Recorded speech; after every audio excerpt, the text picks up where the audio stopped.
20 विश्व कप से पहले बहुत कम लोगों को भारत से बहुत उम्मीदें थीं। अनुभवी खिलाड़ी रोहित शर्मा और विराट कोहली की वापसी, जिनके बारे में कई लोगों को लगा था कि टीम उनसे आगे निकल चुकी है, को एक विवादास्पद निर्णय के रूप में देखा गया।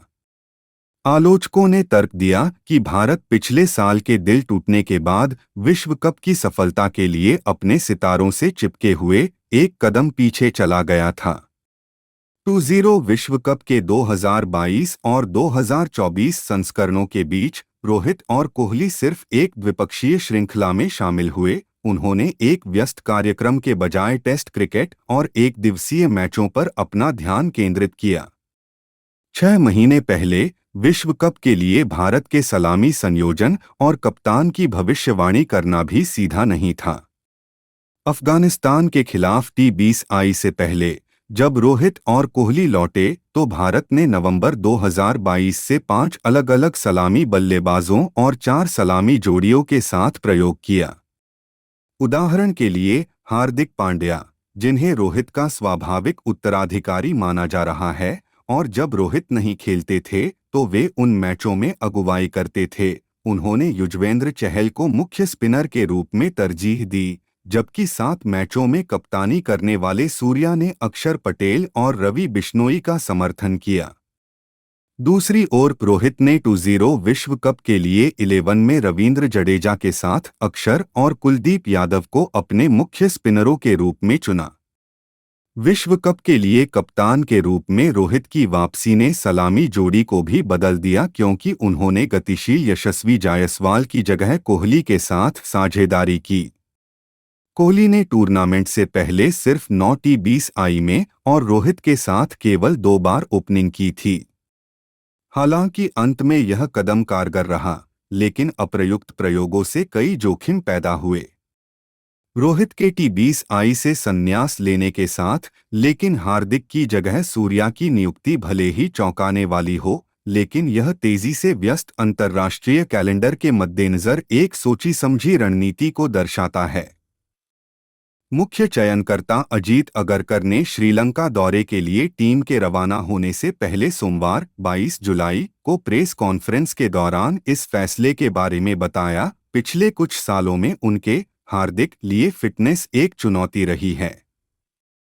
फिर यह हार्दिक को कप्तान नियुक्त करना और उन्हें चोट के कारण खोना कोच और चयनकर्ताओं दोनों के लिए थोड़ा मुश्किल हो जाता है। वह एक महत्वपूर्ण खिलाड़ी हैं और उनका प्रदर्शन हमारे लिए अधिक महत्वपूर्ण है।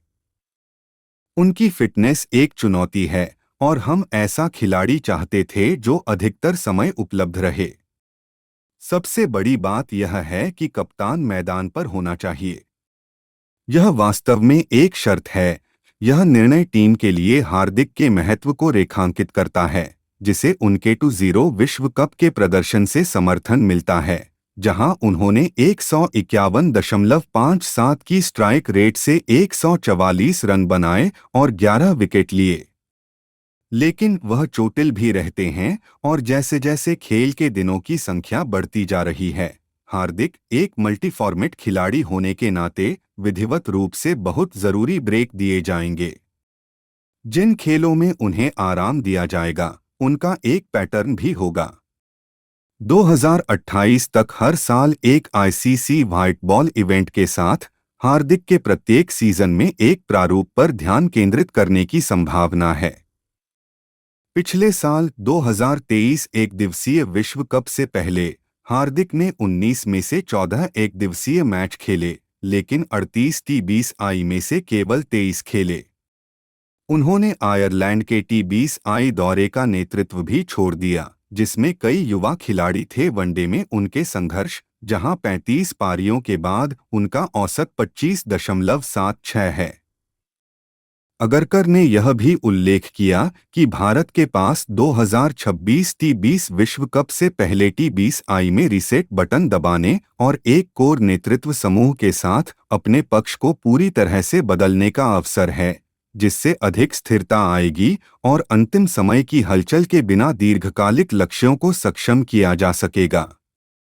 जबकि कुछ खिलाड़ी अन्य प्रारूपों का प्रबंधन करने के लिए श्रृंखला को छोड़ना जारी रखेंगे, एक दौरे से दूसरे दौरे में कम बड़े बदलाव होंगे। यह बदलाव अंतर्राष्ट्रीय क्रिकेट की विकसित प्रकृति को भी उजागर करता है। भरे हुए कैलेंडर और छोटी विंडो के साथ सुपरस्टार चुनिंदा रूप से अपने टूर्नामेंट चुनेंगे, जिससे कम क्रॉस फॉर्मेट खिलाड़ी होंगे। यह स्वीकार्यता बढ़ रही है कि T20I में 50 ओवर के खेल की तुलना में काफी अलग कौशल की आवश्यकता होती है। हालांकि परिस्थितियों ने अब उन्हें मजबूर कर दिया है और यह अपरिचित क्षेत्र होने के बावजूद वे इसके साथ आने वाली चुनौतियों को स्वीकार करने के लिए तैयार हैं तथा बड़ी स्पष्टता और उद्देश्य के साथ आगे बढ़ रहे हैं।